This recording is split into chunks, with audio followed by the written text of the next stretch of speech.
quand on lui rapporte ce qui vient de se passer.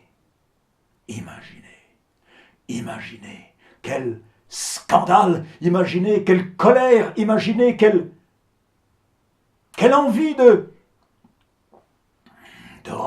revanche, de mort, de feu, de flamme. Toutes ces images. Et Ménélas n'était pas un petit roi tout seul dans ses murailles de Sparte.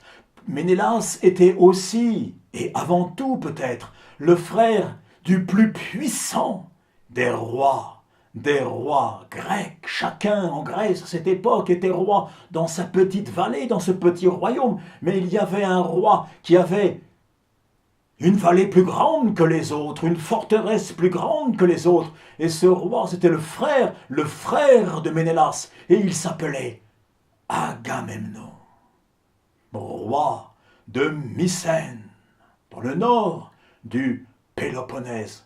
Et il était roi de cette forteresse de Mycène, de cette ville, disait-on, bâtie par les géants, avec les murs cyclopéens, ces murs grandioses, dont nous pouvons voir encore aujourd'hui les fondations, le bas de ces murailles.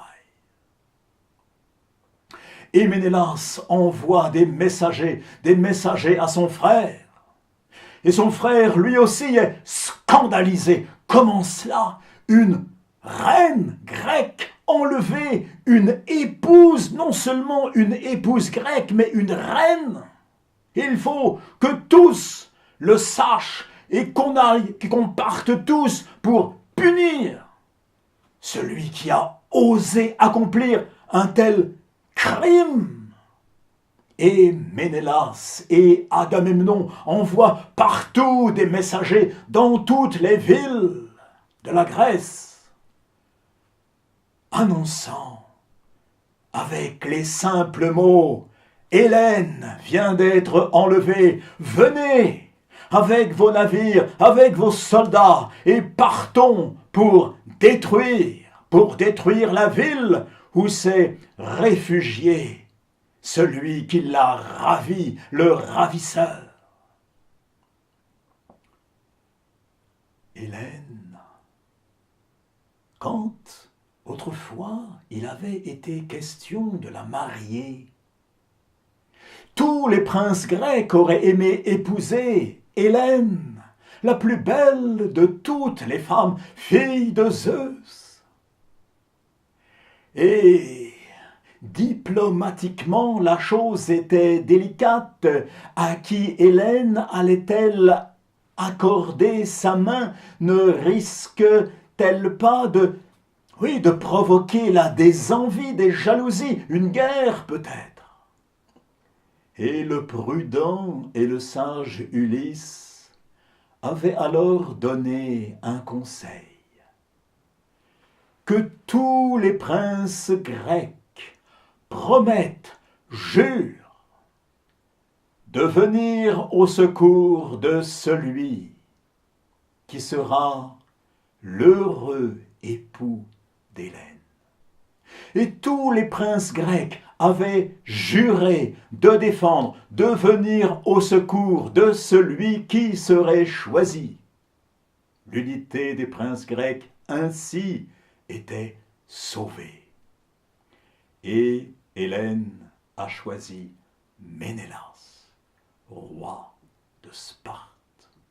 Donc, quand les messagers sont venus, quand ils sont venus apporter cette nouvelle qu'Hélène venait d'être ravie, tous les princes grecs, se souvenant de leurs promesses et se levant aussi avec stupéfaction, eh bien, rassemblent leurs soldats, rassemblent leurs navires, et on se met en route. Le point de ralliement était un lieu au nord de Athènes, un port, le port de Aulis. Et c'est vers ce point, vers ce port, eh bien, que se concentre maintenant l'action de tous ces princes grecs, de partout, de toutes les vallées, de toutes les îles.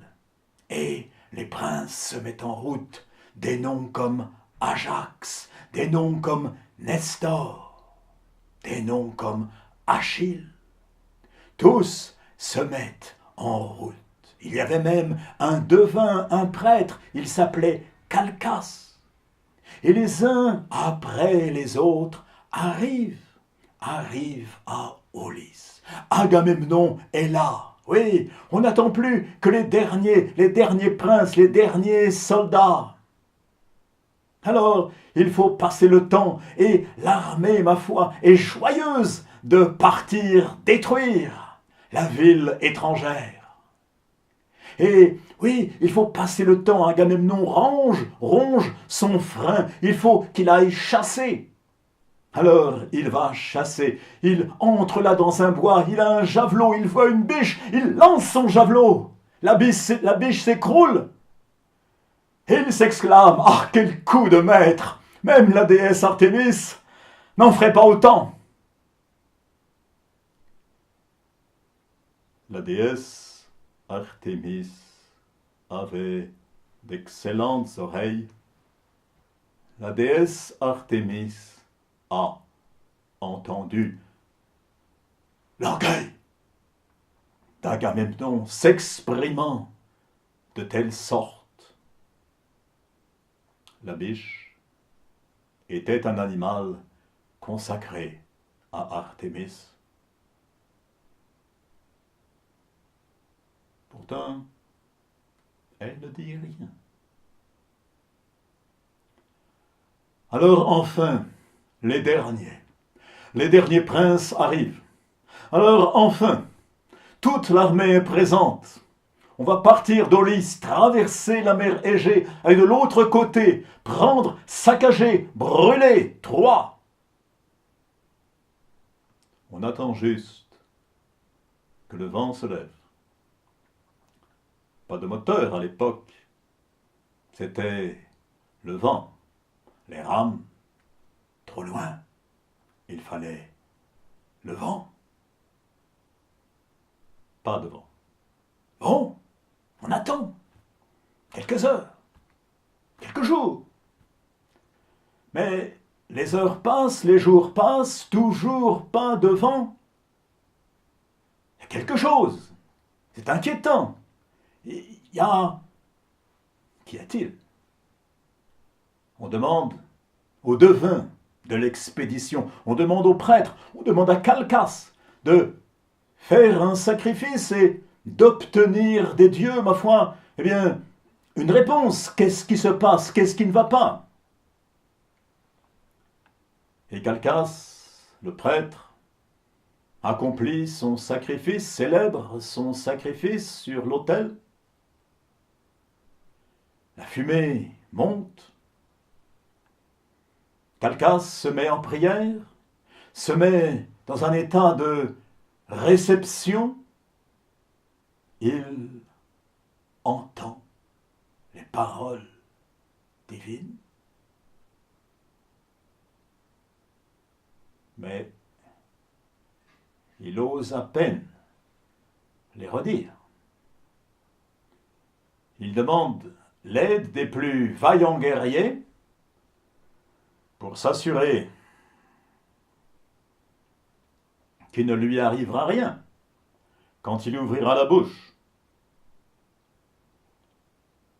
Et quand cela lui est conféré, il parle alors et il dit: la déesse Artémis est courroucée. Agamemnon a tué un animal qui lui était consacré. Il s'est exprimé avec des paroles sacrilèges. La déesse Artémis retient les vents.